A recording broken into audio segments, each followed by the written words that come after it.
Hello everyone, my name is Tyler Codd and I'm currently a student at Salisbury University. I have two majors, one in finance and one in accounting, with a minor in actuarial science. So why am I telling you this? Well, today I would like to present my personal marketing plan, so it seems like you may be hearing a little more about me as the time goes on. I've come to learn a lot about myself in developing this plan, and also a lot about the industry that I hope to break into. First, I would like to discuss three core traits that I believe I possess that are potentially attractive to employers. In doing some research on the Salisbury University career website, I've noticed a list of traits that employers look for when they hire their employees.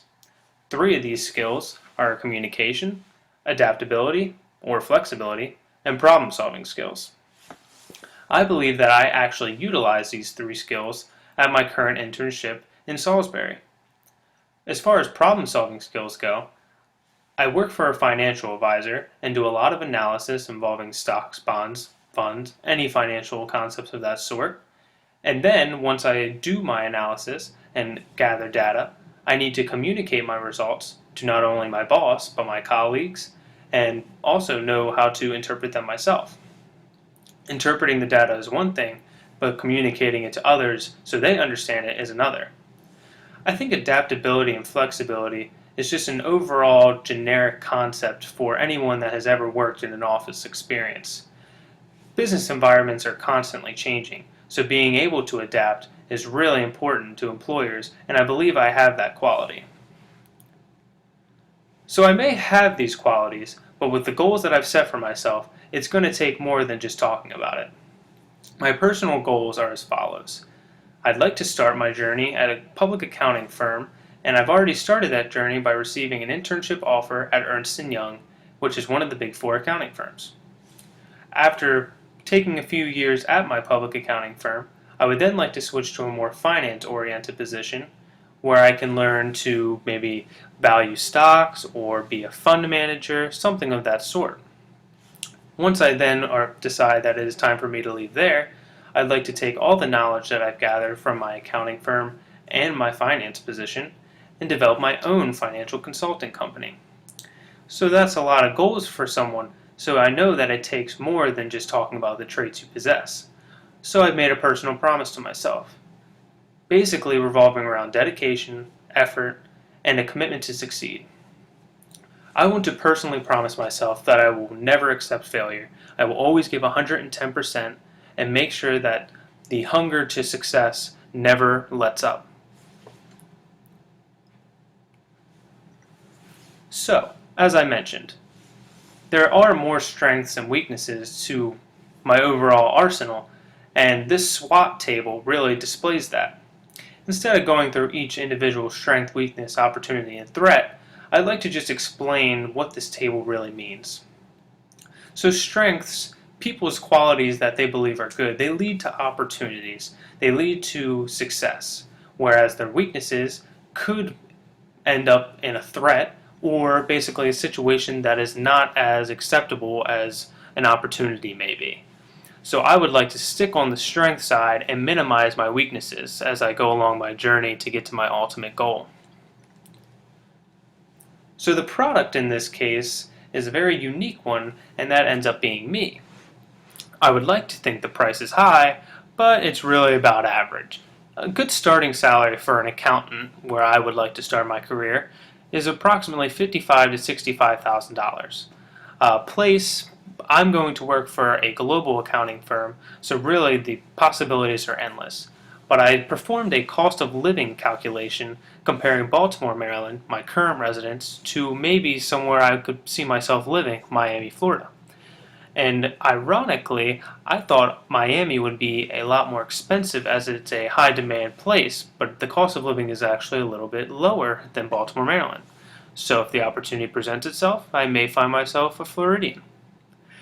Promotion, I take into account the product, the price, and the place, which happens to be me, around 55 to 65,000, and the place really could be wherever, and I need to make sure that I promote myself in a way that I can get the price that I deserve and end up in the place that I want.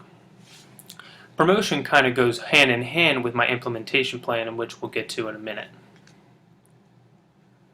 So as far as differentiation and positioning goes, I know there's a lot of competition out there. A lot of strong students at strong universities fighting for the same position that I am. So what makes me stand out? My third bullet has a cover letter and resume significance. And this actually leads to an example that I actually had happen to me in an interview. So when interviewing for the current internship I have at Ernst & Young, I was asked the question, what on your resume makes you stand out? I wasn't exactly prepared for this, and when I created my resume, I didn't really have anything that I thought stood out more than the next thing. So my answer was clear. I believe what makes me stand out and what stands out on my resume is not one specific thing, but the amount of things that I take on at once. For example, with an accounting degree, you have to earn 150 credits to earn the certification. You can sit for the exam at 120 credits, but you cannot actually get your certification until you have 150 undergraduate credits. Most people decide to take an extra semester and just make sure they don't overwhelm themselves. Well, I've gone, you could say, the crazy route and tried to do that in 4 years, the normal amount of time, while also working 2 jobs most semesters. So specifically this semester I'm enrolled in 7 courses and have 2 jobs.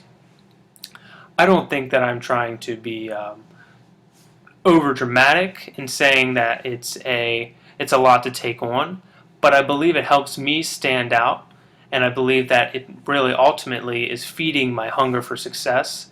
As I mentioned in my mission statement, you need to be constantly working to be your best, and if I didn't take on as much as I'm taking on, I just feel that I wouldn't be doing that. So I believe that is how I can differentiate myself and position myself competitively amongst the numerous competitors at different universities. So I can talk the talk, but can I walk the walk? How will I get my brand noticed? Well, I believe that there are many ways to go about this. For me personally, I have internships already, so I want to make sure that I make the most of my experience. I want to make sure that I network with people and talk to as many people as I can and learn as much as I can while I'm on the job, because if I just go in thinking, okay, I have the internship, I'm just going to get through it and not take it seriously, I don't know who would do that, but really the importance of it is not getting the internship, it's what you get out of it. So I plan on definitely sticking to my mission statement and going 110% the entire summer at Ernst & Young. My reference to the process is really kind of different for me than the usual person. I think of the process as you hear an employer is coming to campus, you head to career services to fine-tune your resume and your interviewing skills, and then you put it into full effect when the employer has an information session or conducts on-campus interviews. The process is extremely important because once you get into your job, you feel more comfortable and you feel like it's all learning. But to make yourself stand out, as I mentioned, amongst the competition is extremely difficult. So part of the implementation plan is planning properly for that process. In summation, I really enjoyed this marketing plan, and I hope that you enjoyed listening to it, because it not only made me see what actually I have as strengths in my professional arsenal, but also what I need to work on, because it is completely evident that no one is perfect. And for a specific example, I'm sure anyone who has had an interview, employers ask, what is your greatest weakness? And they ask you that not to try to catch you on something that you're not good at, but more to just show that they want to know that you understand you can always improve, and that you're never in a perfect situation where you don't have to keep working to succeed. So I feel that this marketing plan has really opened my eyes to where I'm at personally in my professional career, and also where I need to be to make sure I thrive in my respective industry.